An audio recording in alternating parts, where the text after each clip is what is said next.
Parton. I am a visiting scholar at the University of San Diego History Department. But I am I'm an adjunct professor from Dartmouth College. And my specialty is the early colonial history of the state of Nebraska. But I am here studying the early historical developments in San Diego. One of the questions I get asked most often is, you teach at Dartmouth. What is it like to teach at an Ivy League school? It's more of a cultural adjustment than anything else. As you can tell, at this point, I'm more used to cold weather than I am to hot weather. It is a little hot for me here. But culturally, New England is very different from San Diego. Only in New England is it a badge of honor that someone tells you that their family is descended from one of the early settlers of the Massachusetts Bay Colony. And they say my father can trace his lineage back to the Mayflower. Every once in a while, I get a student who tries to tell me that both sides of his family are descended from travelers in the Mayflower. What they don't tell me is that both sides of the family are actually descended from the same individual. My thesis wasn't really in college, wasn't so much about the historical development of Nebraska. I actually wrote a 300-page treatise on the life of Johnny Carson.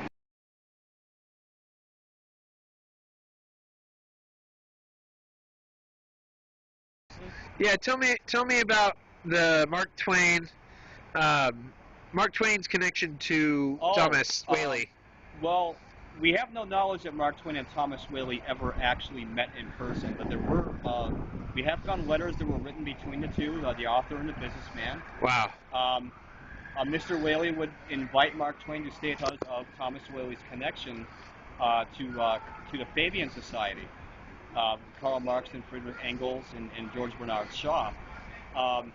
People don't realize that a couple of chapters of the Communist Manifesto were actually written in one of the upstairs rooms. Now, is it true that Richard Wagner, who did, I think, Die Walker, I think I'm saying that right, he did music to accompany the book? Well, people read...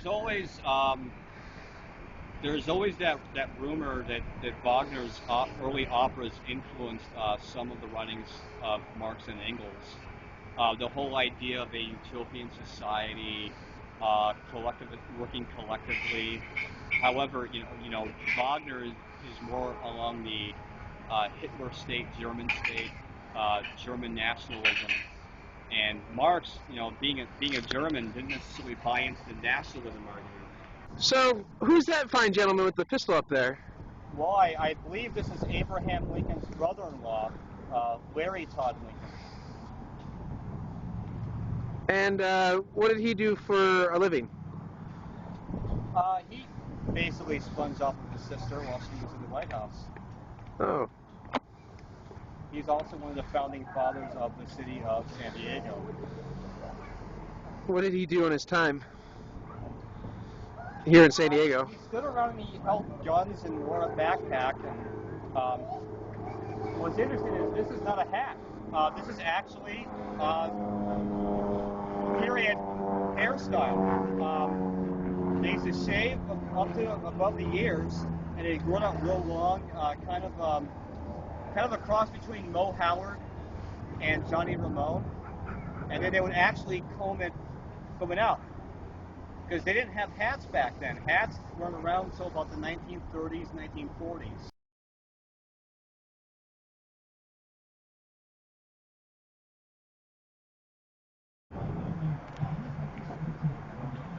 So is everything okay?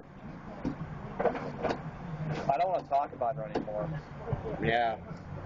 I mean, I hate to kind of intervene, but the relationship was pretty dead from the start, I'm not going to lie. What does that mean? I felt pretty good in the beginning. Was she saying something to you? Yeah, Did she try to talk you into wrestling me? Because she was saying that stuff to me. She said that you weren't that great in the sack. No, not that sack, but the potato sack races. The sack race, it's hard to run in a potato sack. It's not like a 50-yard dash where you can just dash. Yeah. Okay? I'm just saying, this is what she told me. That was like 25 years ago in kindergarten. I know. That was back before I knew I had a last name.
There's so many dead people here.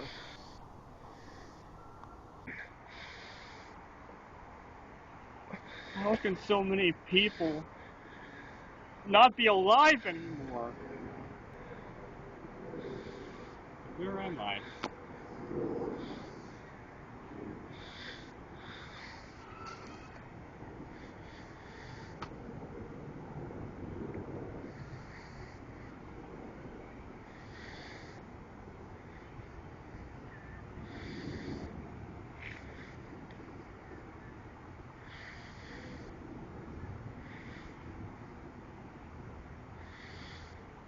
Someone around here actually went to Brown.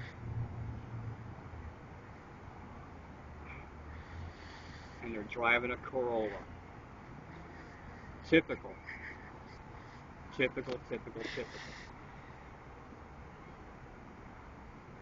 You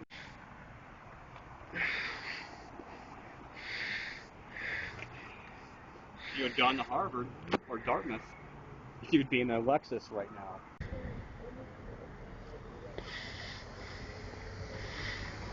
Why don't you come on at the stage and enjoy one of our hand-shaking margaritas? Come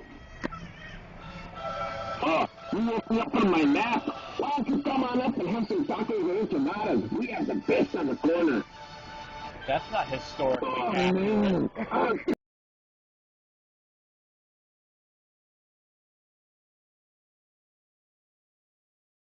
Now, is it true that, how long has San Diego been here? Well, San Diego has only been here for about 82, 83 years. San Diego used to be in Texas. Really? Interesting. So as a San Diego professor, do you get a lot of access to archives? Well, to be perfectly honest with you, and I must say this in all fairness, I was not educated in San Diego. I do not know anyone in San Diego. And to be honest with you, there is not a whole lot of academic literature about this city. So as a visiting lecturer from somewhere else, teaching for one semester here at a San Diego campus, I can assure you that my students will learn absolutely nothing from me. Well, I guess that's good, I guess. Well, you know what they say, easy C, hard A. But, you know, I really do try. I did a little bit of homework to try and figure out the culture here. I watched the movie L.A. Story, Steve Martin. I watched the movie Shop Girl from Steve Martin.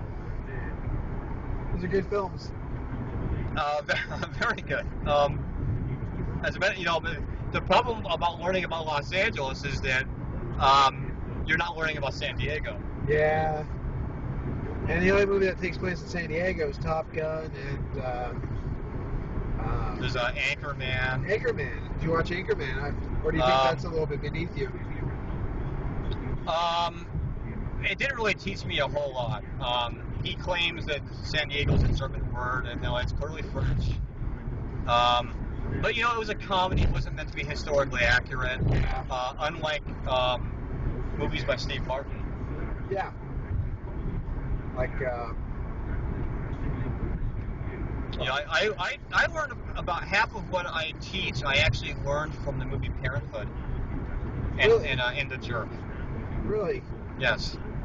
What type of information do you think you gathered from that? Aside from it being a really good movie. Well, from Parenthood, I learned I don't want to be a parent, and from The Jerk, I learned that I don't want to be a jerk. And as one thing I've noticed is that in San Diego there are a lot of parents here, and they're mostly jerks. I've noticed that CHP here, none of them look like Eric Estrada. A lot of them look like Larry Wilcox, but none of them look like Eric Estrada. Tell me, what do you think about this school here, SDSU? Well, let me put it this way. If I wanted easy access to beer, this would be the campus I would teach at. You're right about that. Actually, I heard I was originally going to teach at this campus because it was, you know, it's a decent school, it has good programs, and you know, to get a position as a lecturer, it wasn't that competitive. Not like, say, you know, a school like Dartmouth where I teach. But you know, I thought about San Diego State, but the problem is I was told that 3 or 4 years ago there was a campus-wide email distributed that stated that there was an outbreak of syphilis on campus. Oh yeah, that is true. And I decided that even though syphilis was good enough for George Washington, it's not good enough for me. George Washington suffered from syphilis? I would say he suffered, yes. Well, it was good meeting you, and Thank you. Pleasure. and thank you for that history lesson here in San Diego. Thank you, and thank you for the gift. Uh-huh. I'm going to go home and I'm going to hang up my coat. Very cool. Thank you. Sorry, I have it. Thanks, Professor.